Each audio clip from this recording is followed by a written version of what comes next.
Guys IPL 2025 టోర్నీని వీలైనంత త్వరగా తిరిగి ప్రారంభించాలని భారత క్రికెట్ నియంత్రణ మండలి భావిస్తోంది.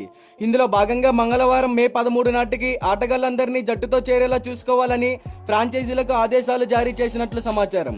అదేవిధంగా విదేశీ ఆటగాళ్లను కూడా వీలైనంత త్వరగా భారత్కు రప్పించాలని ఆదేశించినట్లు సమాచారం.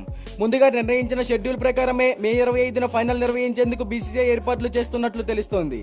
ఇందులో భాగంగా డబుల్ హెడర్ మ్యాచ్లు నిర్వహించాలనే యోచనలో బోర్డు ఉన్నట్లు సమాచారం. కాగా మార్చి 22న మొదలైన ఐపీఎల్ తాజా ఎడిషన్ 57 మ్యాచ్లు పూర్తయిన తర్వాత వాయిదా పడిన విషయం తెలిసిందే. పహల్గా ఉగ్రదాడికి భారత్ ఆపరేషన్ సింధూర్ తో గట్టిగా బదిలిస్తోందన్న సంగతి తెలిసిందే.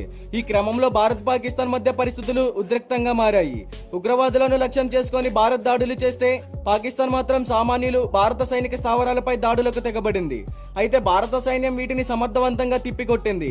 ఈ క్రమంలో ధర్మశాలలో పంజాబ్ కింగ్స్ ఢిల్లీ క్యాపిటల్స్ మధ్య జరగాల్సిన మ్యాచ్ అర్ధతరంగా ముగిసిపోయింది. శత్రువును దారి మళ్లించే క్రమంలో ధర్మశాలలో బ్లాక్అవుట్ విధించడంతో ఆట మధ్యలోనే స్టేడియాన్ని ఖాళీ చేయించారు. ఈ నేపథ్యంలో తాజా ఐపీఎల్ సీజన్ ను వాయిదా వేస్తున్నట్లు బీసీసీఐ శుక్రవారం అధికారికంగా వెల్లడించింది. అయితే శనివారం భారత్ పాకిస్తాన్ మధ్య కాల్పుల విరమణ ఒప్పందం జరిగింది. అయితే దాయాది మరోసారి తన వంకర బుద్ధిని చూపి దాడులకు తెగబడింది. తెల్లవారిన తర్వాత మాత్రం పరిస్థితులు కాస్త సద్దుమణిగినట్లే తెలుస్తోంది. ఇలాంటి పరిస్థితుల్లో ఆదివారం భేటీ అయిన బీసీసీఐ అధికారులు కీలక నిర్ణయం తీసుకున్నట్లు తెలుస్తోంది. బీసీసీఐ వర్గాలు ఇండియన్ ఎక్స్ప్రెస్ తో మాట్లాడుతూ మంగళవారం నాటికి అన్ని ఫ్రాంచైజీలు తమ మ్యాచ్లు జరిగే వేదికలకు ఆటగాళ్లను చేర్చాలని బోర్డు ఆదేశించింది. పంజాబ్ జట్టుకు మాత్రం తటస్థ వేదిక ఉంటుంది కాబట్టి ఇంకా వారి గమ్యస్థానాన్ని నిర్దేశించలేదు. త్వరగా టోర్నీని పూర్తి చేసేందుకు డబుల్ హెడర్ మ్యాచ్లు నిర్వహించాలని బోర్డు భావిస్తోంది అని తెలిపాయి. కాగా ఐపీఎల్ 2025 ప్లే ఆఫ్స్ దశకు చేరుకుంది. Gujarat Titans, RCB, Punjab Kings, Mumbai Indians top 4 లో ఉన్నాయి.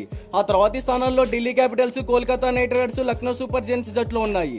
ఇక Sunrisers Hyderabad, Rajasthan Royals, Chennai Super Kings ఇప్పటికే అధికారికంగా ప్లే ఆఫ్స్ రేస్ నుంచి నిష్క్రమించాయి. భారత్ పాకిస్తాన్ మధ్య కాల్పుల విరమణ ఒప్పందం నేపథ్యంలో ఐపీఎల్ చైర్మన్ అరుణ్ ధుమాల్ మాట్లాడుతూ మిగిలిన మ్యాచ్లను త్వరగా పూర్తి చేయాలని భావిస్తున్నాం.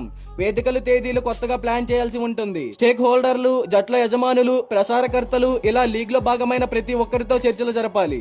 ముఖ్యంగా ప్రభుత్వాన్ని సంప్రదించిన తర్వాతే ఈ అంశంపై స్పష్టత వచ్చే అవకాశం ఉంది అని పేర్కొన్నారు. మరి దీనిపై క్రికెట్ ఫ్యాన్స్ గా మీరేమంటారో కామెంట్ చేయండి. ఇలాంటి ఐపీఎల్ అప్డేట్స్ కోసం మన ఛానల్ ని సబ్స్క్రైబ్ చేసుకోండి. ప్రక్కనే ఉన్న గంట సింబల్ యాక్టివేట్ చేసుకోండి. Thank you for watching.